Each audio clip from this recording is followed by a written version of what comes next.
I just passed 10 years in e-commerce. I have 10 lessons I would tell a younger and dumber Andrew Ferris as I reflect on that time and think about what I did right, what I did wrong, and what I would do better if I could do it again, or I hope I would do better if I could do it again. I'm going to pass them along to you. I think you're going to like these. Okay, what would I tell a younger version of me? 10 reflections on my time in e-commerce, 10 lessons that I think will be useful to other people. So number one, and here's maybe the most obvious, maybe not most obvious, but the one that was most obvious to my own mind that I think about, that I mostly did well, which is don't start by optimizing for money. Don't optimize for money in the earlier phases of your e-commerce career.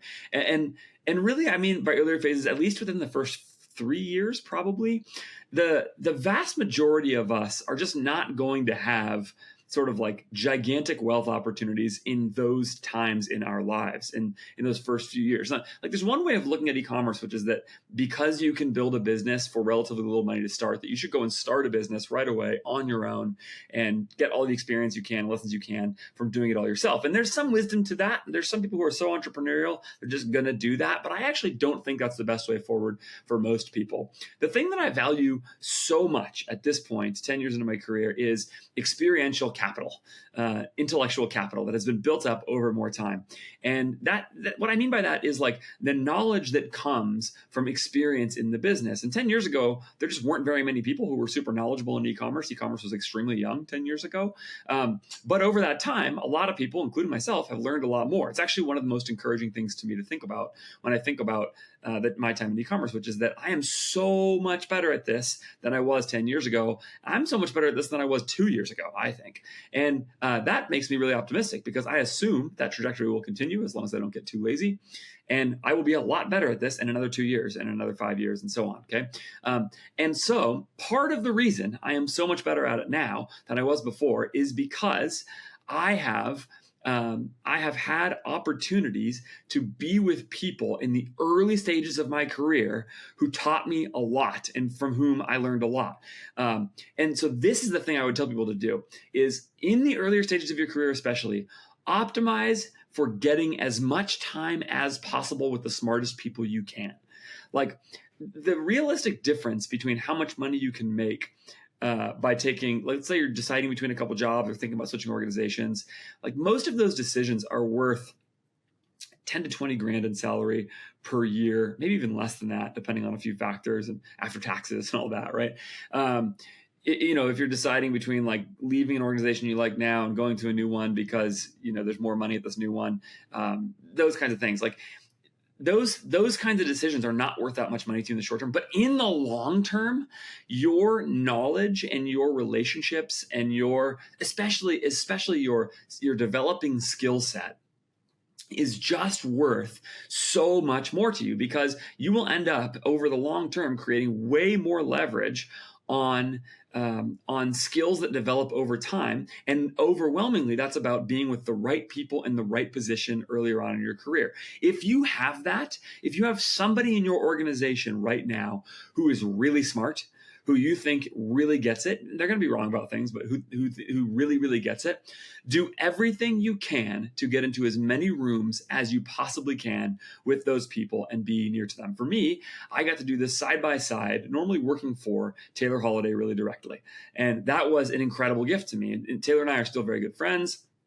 We put out content together. We talk all the time. And over time, that relationship had become less of a mentoring relationship and more of a sort of side-by-side relationship. But in the early stages, I literally knew nothing. And Taylor came from some background, and he taught me the very beginnings of things that I knew. And that was so valuable to me, but he wasn't the only one. There's other people I got around. I can think of a graphic designer or two who I've worked with who have been extremely smart and from whom I've learned a lot about how that part of the organization works. I've been around some other executives between Common Thread Collective and some other places where I've seen like, oh man, this person was strong. I got to work side by side with Dave Recook for a while, really smart guy. And from whom I've learned a lot. And again, somebody I keep in touch with pretty regularly and process things with because he just thinks really, really well about these things. Those relationships are way more more valuable to me than any financial impact I could have made by, I don't know, chasing down some amount more salary early on in my career. Value above everything else, getting time with the smartest people you can, optimize for that before you optimize for money. And in sort of related to that, something I'm going to talk about here in a second is your actual resume and the skills that you get, the problems that you get to solve, the things that you get to work on. So let's go number 2, okay? Number 2, develop a highly specific skill if you can. Something that you can really sink your teeth into, get really good at. Something like being a great Meta Ads media buyer, being a great Google Ads media buyer, really understanding the details of how Amazon works, which might start with like Amazon ads, but could go into all kinds of other things. Performance creative, if you can actually learn to develop ads that sell product. Like if you're a graphic designer, at some point, what you should be doing is thinking about, or a video editor, make in your free time or whatever, make some ads yourself. Okay. Just like go above and beyond and like develop the skill of actually selling product with your ads. CRO, if you have the opportunity to be in a job, even if you're at a coordinator level, low level, but you get to be on the inside of running a lot of CRO tests, and you can get really good at understanding what moves the needle with conversion rate optimization. That can help. Email and SMS, everything that's part of that, right? Wherever you start as an individual contributor role. Oh, AI adoption. Like if you're somewhere where you get to be hands-on with how an organization is leveraging AI, that's obviously a huge thing right now. If you get to get your hands dirty with some kind of really specific skill, it's going to be really valuable to you. It's going to be valuable to you in a couple ways. First of all, anything like that, that's sort of a closed sandbox of problems to solve, is not only a great resume builder, okay, because now you can actually go to some organization and make an impact in a really financially measurable way for an organization, which is really important. You can go to them and say, I can do this particular thing for you. Like resist the possibility of getting thrown into a generalist role because you're early and you're young at this. Like, and if you are thrown into a generalist role, make sure that you develop skills around a specific thing. So if they want you to be a generalist, fine, but at least take something you're working on and get awesome at it. Because if you can do that, you can, again, have on your resume a really specific skill set that you can bring to whatever organization you work on next, which makes you more employable everywhere else. So it's a hedge against whatever's happening in your organization. But secondly, what I find is that nearly everything that I just listed off has involved with it a whole bunch of pieces of the organization that go way beyond the skill itself. For example, if you are getting really good at CRO, okay, then what you can actually be thinking about is something like profit optimization. If you can understand how an organization is thinking, not just about how the conversion rate on a page looks, but like how about the conversion rate and AOV and how those things ladder into an actual profit number relative to the product that you're working on, relative to offers you want to move, relative to ad spend against those products. Like if you can understand where that fits in the system, you actually don't just have a website to analyze and do CRO with, right? Or whatever. You just don't just have a website to analyze. But you actually have a financial problem that you can solve and something that creates the impact the organization values the most. And if you can do that, now what you've done is taken a really specific skill set and developed muscles from that skill set that are going to translate to all kinds of other parts of the organization. And they're going to go with you everywhere else you go. So like a lot of, I've watched this happen with like really good executives a lot of time. They come through a certain pipeline where they developed and learned one really specific thing in the beginning that got them their next promotion. They managed people who did that or whatever, or somebody said, hey, you're good at solving this problem, go solve some other problems like that. And now you know which like mental pathways to go down to solve related problems. And over time, you're going to be able to direct other people to do the same thing because you know how to do it. You've learned how to think through those processes. You understand what it takes. And then eventually you can think organizationally about how small problems fit inside the big problems of the organization. And so anything you can, even if you are not put into a highly specific role now, develop a highly specific skill set, get really good at it. And if you don't know where to start, try to understand which one has the most impact for the organization you're in. I've watched a lot of people early in their career get asked, especially for smaller organizations, get asked to do a lot of things in the organization. And that's because small organizations need people to wear a lot of hats. And that's fine. That's part of it. If you can do that, that's its own skill. But make sure somewhere in there you develop a specific skill that you can hang your hat on. Without that, it can actually become really hard at some point. You become too generalized and you become less hireable because people at higher levels of organizations want to see specific skills along the way. If you are running meta ads and you are not using BILY to track the events that customers are taking on your website and send that data back to Facebook, if you are doing that, especially with the native Shopify integration, you are missing out on getting Facebook the best data possible from your website so that it can optimize and report with the best and most complete data set available. That is why I use BILY with almost all of my clients, BILY.ai. BILY is an unparalleled tool that I know of. I've tested it against the native Shopify integration. I've tested it against other third-party pixel tools. It is the best tool that I know of out there in every possible measure. That includes the objective measure of event match quality score. That also includes head-to-head A/B tests that I have running BILY against other tools. It's also incredibly easy to install. I could not be worse thinking about like developer type skill sets, and yet even I can install BILY because it is that easy. It's like a couple clicks away. You can also take all of your past information and data that is currently stored in your existing pixel and make sure that when you install BILY, all that information transfers over into BILY, so you don't have to start fresh and get data fresh, anything like that.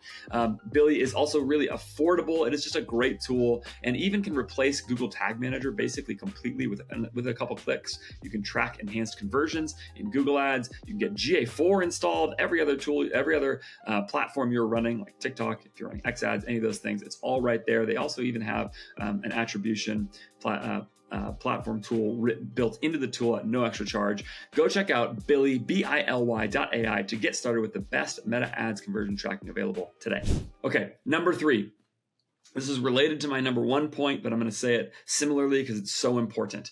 Value relationships and similarly behave with integrity in those relationships, okay? Value relationships and behave with integrity in those relationships.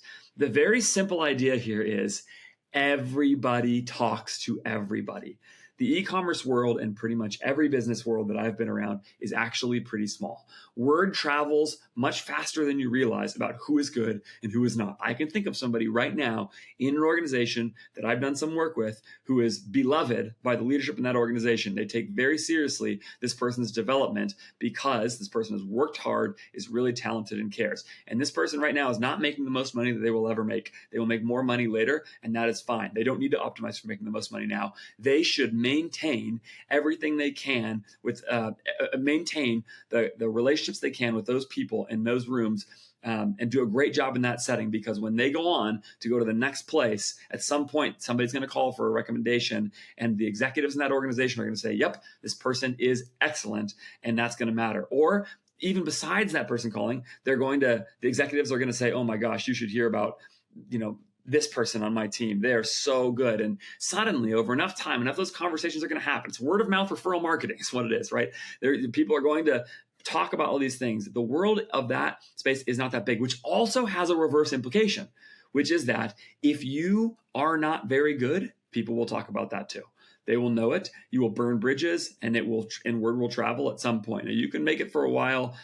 Some people just are able to go from org to org based off of whatever reputation. But yeah, it is a real thing that people talk. The relationships really, really matter. I can think of a friend who's a CMO in an organization right now who got his first job back when I was at Kalo, got his first job on the marketing team there.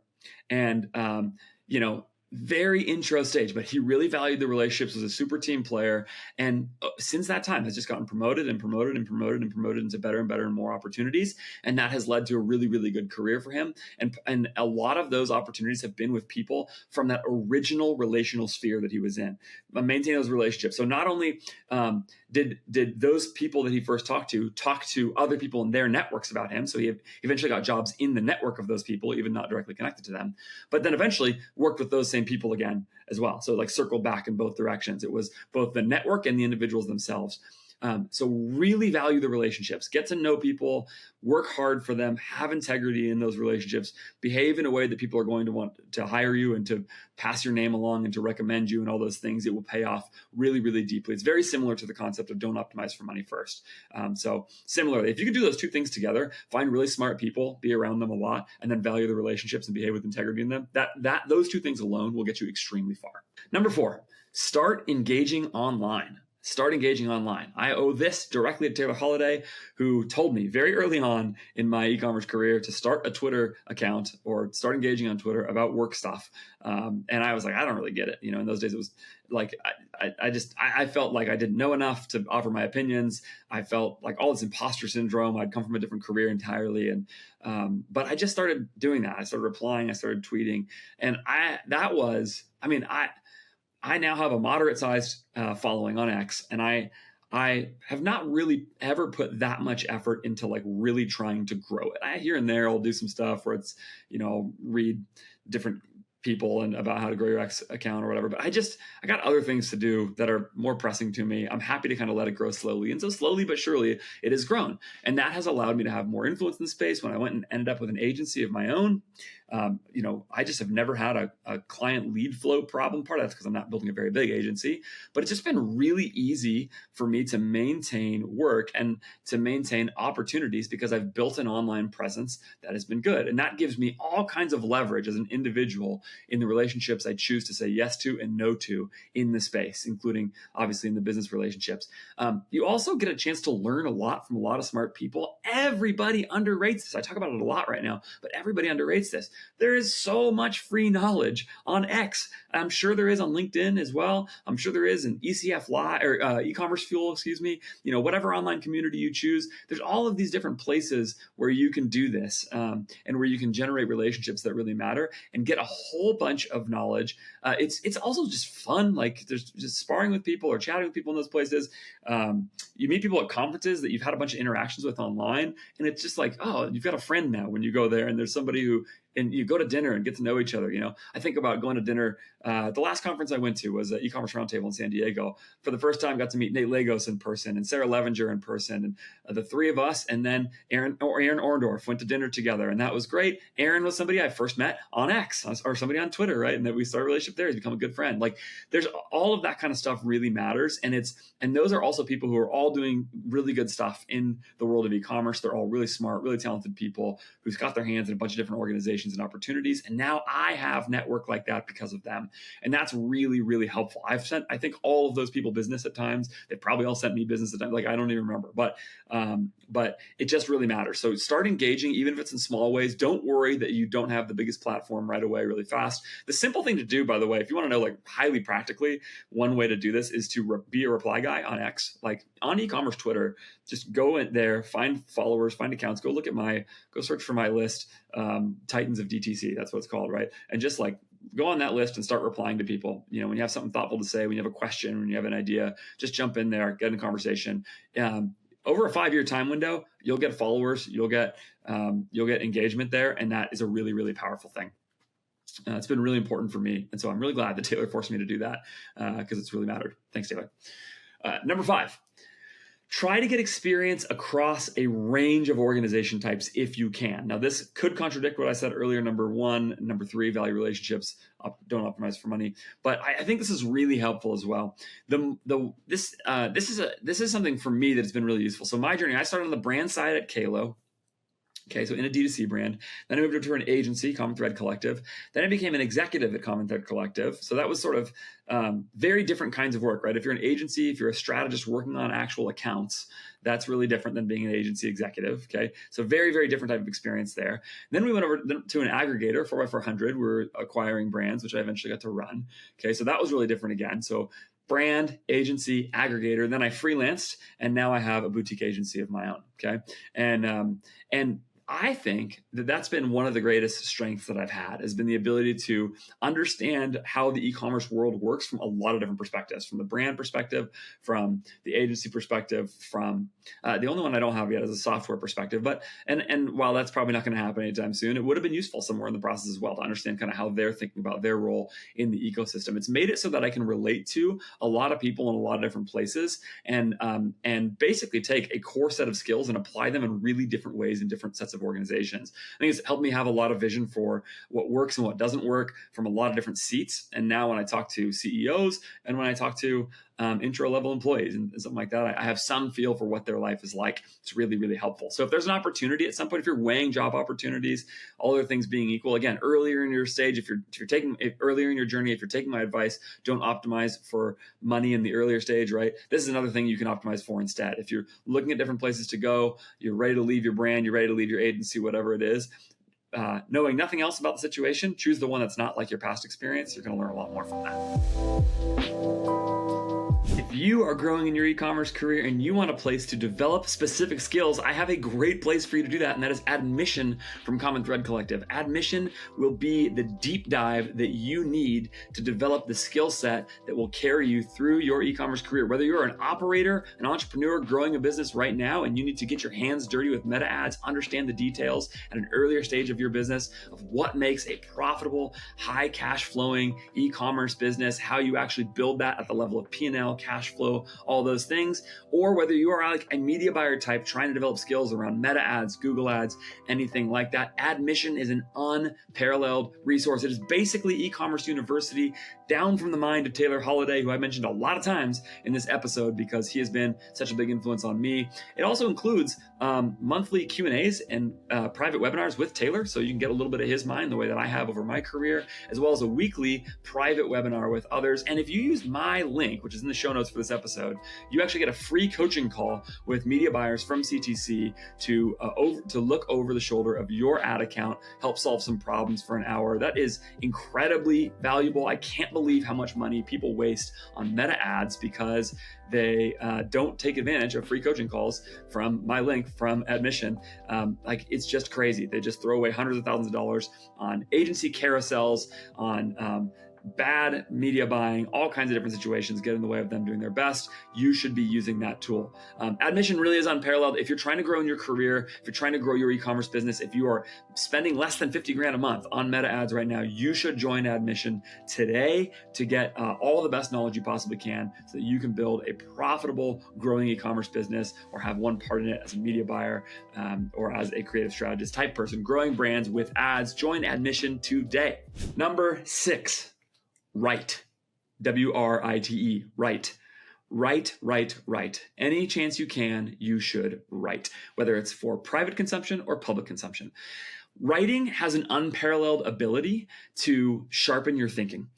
This is a crucial point. I've made this point before. There's a Christian theologian pastor who I've heard say this. He's written a whole bunch of books. His name is John Piper. He says, John Piper, I've heard he's written, like I don't know, probably like 50 books or something like that, and a ton of blog articles, whatever else. And I've heard him say something to the effect of, the reason I write so much is because writing is an act of thinking. And when I write, I think more clearly. And I think that is a really helpful piece of advice, and that you should take that and write anywhere you possibly can. Writing is indeed an act of thinking. If you've ever tried to write anything, you know what this is like. You write a newsletter or a blog post or even a tweet or something like that, right? You get to some point where you're trying to make a point to other people to understand, and it is difficult to do. You have to work through how to make your point. And the reason it's difficult to do is because you are probably less clear in your own mind about that point than you would like to be. And so you have to work through and think, gosh, how can I say this better or phrase it differently so the person is going to understand me? So as you, in every opportunity you can, as you write, what happens is you're forced to think through this. It's actually one of my concerns about AI is that if AI makes writing too easy, it's going to cut off people's ability to do that act, which is to work through the problem of communication for themselves, and therefore to learn and develop not only to present themselves more clearly, but at the same time to actually learn, because you actually learn, you internalize ideas more as you write them out, right? So there's a bunch of different outlets that you could do for this, right? If you're working for an organization that has a blog, try to write blog posts for them. Again, I did this at Common Thread Collective, where I would write blog posts explaining ideas that I was working through, and some of those I could still refer to and think about. Okay, wrote them for other outlets as well. Sometimes when I'm preparing my podcast, I will write an outline for it, like I have for this one, for example, where I'm trying to do that. That's like more bullet pointy, but still helpful. This is another advantage of X. X is a writing first platform. I'm sure they're moving towards video first like everybody else is, but X forces you to write and to express ideas in writing, including now in longer posts than, of course, what you used to be able to do. LinkedIn posts might be something similar to you. I don't really use LinkedIn very much, but it could be. Newsletters, like I said. And here's an underrated one: journal for yourself. sit and write down your thoughts as journal entries on your own. I used to do this a lot more. It still comes up sometimes in my thinking. I'm a pretty regular journaler, probably 3 to 5 times a week. I'll sit and write a journal entry for myself, sometimes 5 minutes, sometimes 20 minutes, and just sit and write out ideas. A lot of that stuff is not related to work, but obviously work stuff gets in there too. I'll just think about like, what could my organization be next if I put in this kind of effort, and what happened if I would brought this person into the organization, or whatever else. Writing is really helpful to help you clarify your thinking. Get in the habit of writing anywhere you can, even in 5 minutes at a time. It'll help you a lot. Number 7, don't sacrifice family or friendships to grow financially. I think this advice applies all the way through your entire career. But I think it is a major mistake that a lot of people make to think first and foremost about career advancement and financial advancement, instead of thinking first and foremost about how that fits as one piece of a well-lived life and a life of joy. And I've just experienced this in the last 10 years in a bunch of different ways. I can think of a couple examples. One of them is really clear to me, which is I always think about this example when somebody asked me if I'd be willing to relocate for a job at one point. And it was an immediate no for me. I've had other people bring this up to me because I live in Southern California, which is a beautiful and wonderful place. It's also expensive. It's also expensive to live in Southern California. And some people have said to me, like, man, do you know how far your money could go if you lived somewhere else? And there's all kinds of places where people move from Southern California. I have a lot of friends who have moved to Dallas and Nashville and other places that probably are really tired of people from California coming and moving to their place and making their money go further, because you can definitely buy a much bigger house in those places. And I'm sure there's all kinds of great things about them, and that's fine, right? I don't resent any people I know who have moved into those places. It makes sense to me why people do that. But what my experience has been that the greatest possible joys in my life, the actual places that generate the highest joy in my life, are directly connected to the places where I experience the deepest and most meaningful relationships. But another way, love is actually the path to joy, not financial freedom. And now I recognize I say that from the place of making enough money to where I'm okay. There's like a different version of this, where you could say like, hey, you actually might need to move somewhere where there's more financial opportunity because there's financial need that you have to go solve, or, there's whatever reasons you could do that, right? And then that's not really what I'm talking about here, right? If that's your situation, I totally understand that. But what I'm talking about is when you are at a point where you're starting to think about how to optimize your life for the best outcomes possible. I think a mistake that a lot of people make is they think everything about career. And so they work extremely long hours, or they think, again, like they'll move too easily for jobs. Listen, if you have a community where you are right now, if you have friendships there, do not make the mistake of undervaluing those friendships. They are so valuable. People all over the place are starved for community. Be very slow to move somewhere else away from that community if you are to go get more money, unless you have a very clear way to generate more community in your life, right? And some people do, and so they can find community in places they go because they know exactly how to find community. But it's really hard for a lot of other people, and so be very slow to give that up. Another way I think I see people make this mistake when they're younger, and listen, this is me getting my head into your business in a way that maybe is uncomfortable, but I'll just tell you my position on this. I think people wait too long to get married and too long to have kids. I had kids later in life for all kinds of reasons, later in my marriage anyway. We'd been married, my wife and I, for 10 years before we had kids. And so maybe I'm a hypocrite here, but for us, that worked out for a couple of different reasons, but not really related to our financial situation. It would have been harder for us to have kids earlier. But I think that those are the places where there's the most joy in life. And that one of the big mistakes a lot of people make is they push those things off because, and this is the thing you should be clear about, they create a ton of obligation and constraint in your life, right? A spouse and children definitely create constraints in your life. You lose freedom in both of those cases, and you should be clear-eyed about that. But in my view, as you are making decisions about your career as you go, those decisions to optimize for your family and for your relationships in your community end up paying off a much higher return on investment in terms of joy than the financial possibilities that you can. You can find good jobs in a lot of places. Everybody has some remote option. Pursue those relationships of joy first and foremost. Don't make the mistake of optimizing entirely financially. Okay, obviously things are blurrier than that in most people's situations, but don't sacrifice family or friendships to grow financially. Okay, that's the most life advice I'm going to get in this one. Number 8, go to in-person conferences.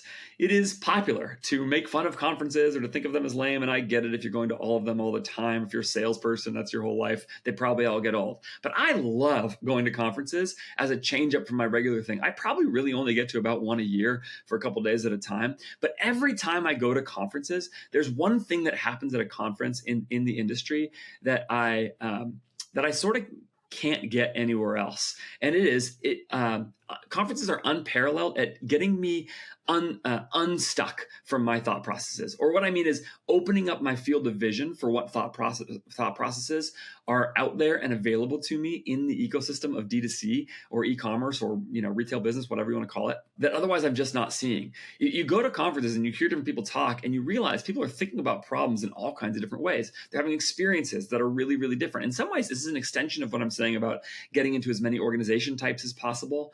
It's just like you get a couple days to look deeply at how other people are thinking about things. And you're going to walk away and think a lot of them were wrong and a lot of them were right. And some of them were dumb and some of them were smart or whatever, right? I'm not saying you have to take it all as gospel when you go to those things, but I just think there is so much value in getting a couple days outside of your day-to-day work, step back, think a little bit big picture, rub shoulders with people who are in the space.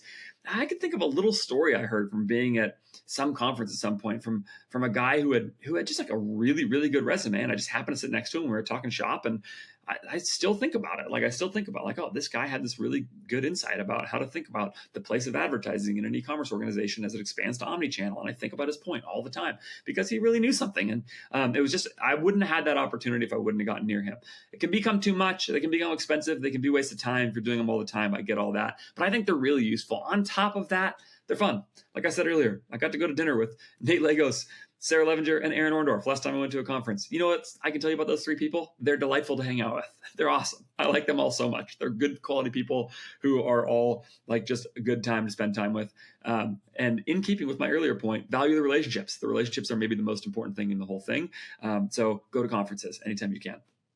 A lot of times, by the way, if you're younger in your career, you have to actually tell your boss you want to go to a conference. Do that. Try that. Go telling your boss, find a conference that looks good to you. Tell your boss, hey, I'm interested in going to this. Is it possible for the company to pay for me? Most bosses will really appreciate that you want to grow, and therefore they will find a way to do it if the organization can afford it, or pay at least for half of it or whatever. Okay. Number 9. Okay. Number 9, work with people who suck. This works a little bit against my earlier advice, but it's also valuable. I have learned so much from working with great human beings who care about me as a human, who are smart, who I learn from, and all those things. But I have also learned a lot from working with terrible people at times. I've learned what makes them terrible. I have learned what makes them awful to be around. I have learned how I do not want to treat people. I have learned a lot of sort of things from the negatives on all those things. I have also learned in that time, though, and this is a really crucial skill, I have also learned how to get better at being less of a people pleaser. And this, I think, is the underrated thing about working with people who suck.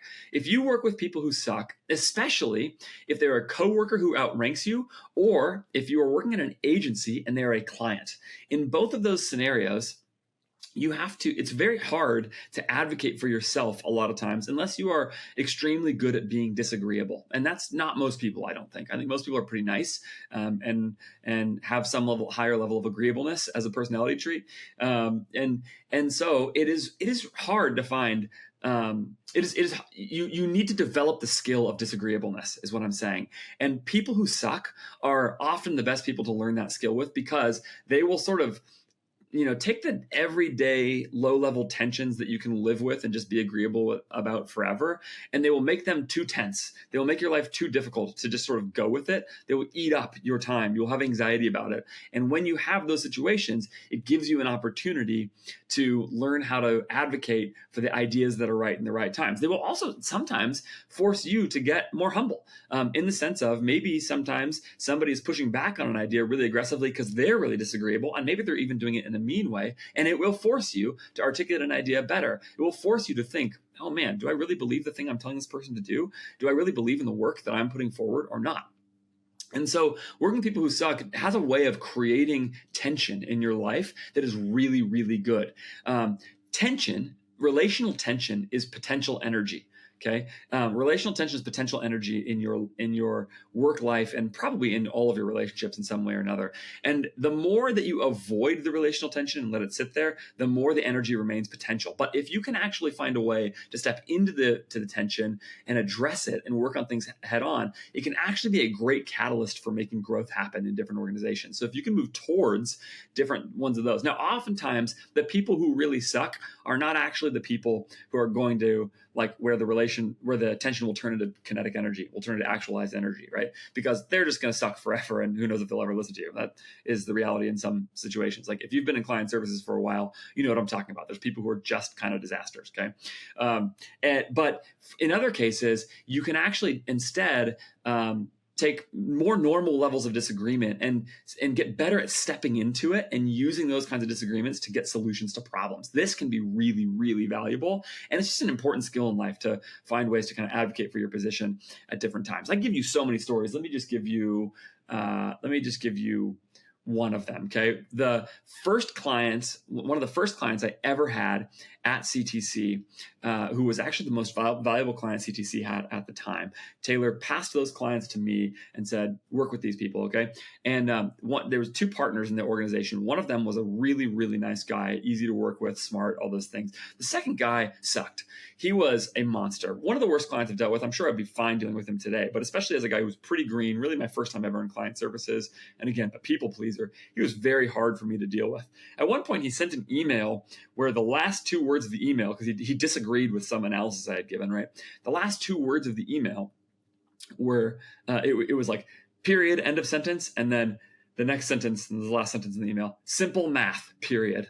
Okay. Or no, simple arithmetic, period. Arithmetic is so much more condescending of a word than math, right? Simple arithmetic, period. Okay. And he sent that, press send. And that was his response to me. And the thing was, he was wrong. He was wrong. His math was wrong and mine was right, even while he was saying that. And that's the kind of guy that this was. Well, at that point, I still didn't know how to deal with that level of tension. Now I would know exactly how to handle it. I would press. I would not let his emotional movement up, right? His raising of the tension in that situation affect me. I would just go back in and make the point and say, actually, your math is still wrong. We need to move forward. I would just push on that. And then I would probably, create some borderlines around how we talk to each other in a relationship and what's going to set us up for success. Okay. At the time, Taylor, being a great boss, actually called him and said, come on, what are you doing? But, and defended me. By the way, that's another thing. If you can find a boss who will defend you and then come back and tell you where you were right and where you were wrong, that's a really good boss. But that kind of thing really helped me because I stewed over it. I was like, oh my gosh, did I send this guy the wrong thing? Is he right? Am I wrong? Whatever. And over time, I had to learn how to fight through things like that so that much simpler, easier relationships to manage. I got a lot better at managing and I'm better at stepping into. And so, yeah, work with people who suck. It's good for you. Not for too long, hopefully. All right, lastly, number 10, take on something you'll fail at. Whether you elect it or whether somebody puts you in that position, do a job that you can't do yet. And my ultimate example of this is 4x400. I became the CEO of 4x400, and the longer that I've had the experience of thinking about my time managing up to 6 brands at a time in our portfolio, handling the acquisition side of those, like picking what brands to buy, picking what brands to sell, thinking through the cash movement in the business, my self-evaluation has gone to a full-on F. Thinking about the way the business was capitalized, I was terrible at that job. I was terrible at it. And I have learned so much from being terrible at that job. Being terrible at that job has made it so much more possible for me to be good at jobs since then and to make a lot more money from it since then, to understand what good opportunities and bad opportunities are, what I like and don't like about the work, what it means to be a good and bad leader. And actually, one of the reasons I still am not pushing very hard on growing a large organization is that I think I'm fairly weak as a leader in some ways that got exposed in that experience. And I'm so grateful for that now, because now I can pick the opportunity I think I'm best at and pursue that in a way that makes the most sense for me. And if I do want to pursue a larger organization at some point, I now know much more clearly what things I'm bad at and what things I'm good at, particularly because I haven't always failed. right? Lots of things that I have done have gone well, including some things at 4x400 for that matter, went pretty decently, okay? And because I have some experiences of some wins alongside some losses, I can see more clearly the difference in each. And that makes the losses much easier to learn from, because you can't learn if you only lose all the time. At some point you need to win, otherwise something is wrong and you need to probably step down in some organizations. But if you get some wins alongside some losses, you can compare them to each other. And especially if you can also be humble about it and be honest about it, right? To where you can analyze as objectively as possible. And I'm not calling myself humble, but I've tried as best as I possibly could to analyze as objectively as possible. And secondly, to have other people with me who do the same. Okay, who will be in that with you and will help you think through, here's what you did well, here's what you did poorly. Those are hard conversations. I don't like hearing from somebody else, especially from somebody I respect, that I did a bad job, just like nobody else likes hearing that either, right? But if you can, especially if you can have those relationships with people who are relationally safe for you, who you know are on your team and then can help you evaluate the good and the bad of those situations and can process those things with you, they're just extremely valuable experiences. So in your career, where you can, at some point, don't do something where you're going to let a bunch of people down purposefully or something like that.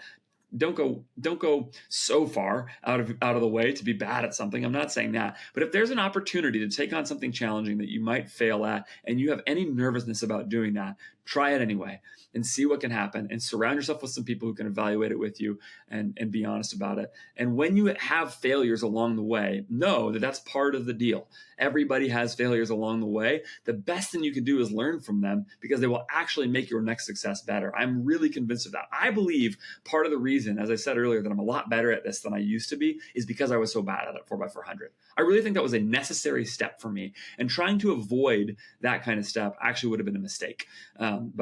I wish I would have done a better job. If I could go back and change it, don't get me wrong. If I could go back, I would turn 4x400 into a financial monster and made a whole bunch more money out of the situation, all those things. But I also don't regret the experience, in the sense that I learned so much from it, and it was, and so did a lot of people who were working with me. And I think it was a really valuable thing in the long term. Take on something you'll fail at. It's good for you. So let me hit them all again really fast. Number 1, don't optimize for money at first. Number 2, develop a highly specific skill if you can. Pick something and develop it. Number 3, value relationships. Okay, everybody talks to each other. Value relationships. Number 4, start engaging online. Build a presence. Number 5, try to get experience across a range of organization types. Number 6, write. Number 7, don't sacrifice family or friendships for financial growth. Number 8, go to in-person conferences. Number 9, work with people who suck. Number 10, take on something you'll fail at. That's what I would tell myself if I was younger. And there's probably stuff that I'm missing. If there is that you can think of, please leave it in the comment. I would love to hear from that. I would love to hear from you about what you would add to my list. What would you tell your younger self? Or email me, podcast@ajfgrowth.com. Let me know. Shout me out on, or call it out on X, and tag me. What would you tell your younger self @AndrewJFerris? Tag me in the answer. Hey, like I said, thanks for watching and for listening. Don't forget to subscribe wherever you're doing that, and follow up with both the sponsors that I mentioned for this episode. That is Admission from Common Thread Collective. You can get the link with my link for a free coaching call, which is in the show notes in the description of this episode. And don't forget to follow up also with BILY, which is what I use to track meta ads and other ad platforms as well for my clients, BILY.ai, the best Facebook ads tracking available. Again, as I said, please email me, podcast@ajfgrowth.com. Reach out to me on X @AndrewJFerris. And if you would like to sign up for my newsletter, you should do it by going to ajfgrowth.com, and you should sign up for my newsletter. It comes out every week. It is pretty short, it is actionable, and it's got a little highlight of the best episodes that I have put out recently on here as well. So if you miss a podcast episode, you can follow up with it there. Been putting more time and effort into that. I've got really good feedback from that so far. So go sign up for my newsletter. Just drop your email address into either the pop-up or the footer on my website. Someday I'll get better and create a better way to do that. But for now, that'll do it. ajfgrowth.com for all of those things. I'll talk to you next time.